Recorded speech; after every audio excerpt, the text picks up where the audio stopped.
মান সাল্লা আলাইয়া সালাতান ওয়াহিদাতান সাল্লাল্লাহু আলাইহি আশরা। একটু চিৎকার মেরে বলি সুবহানাল্লাহ।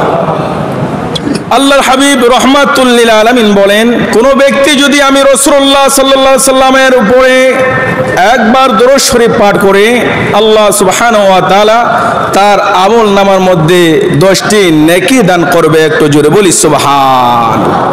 এরপরে রাসূলুল্লাহ সাল্লাল্লাহু আলাইহি সাল্লাম বলেন, শুধু নেকি দান করবেন না, যে ব্যক্তি আমি রাসূলুল্লাহ সাল্লাল্লাহু আলাইহি সাল্লামের উপরে একবার দরুদ শরীফ পাঠ করবে, তার আমল নামার মধ্যে আমার আল্লাহ 10টি রহমত দান করবে। সুবহানাল্লাহ বলবেন না?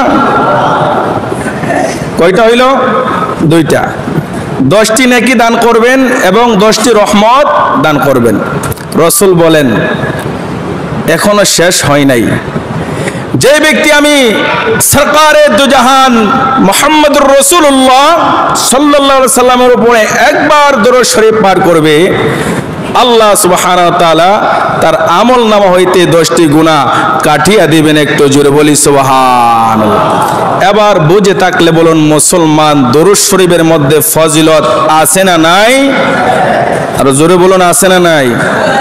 দরুদ শরীফ পড়লে 10টি নেকি দান করে, 10টি রহমত দান করে এবং 10টি গুনাহ আমল নামা থেকে আল্লাহ কাটিয়ে ফেলেন। একটু জোরে বলি সুবহানাল্লাহ।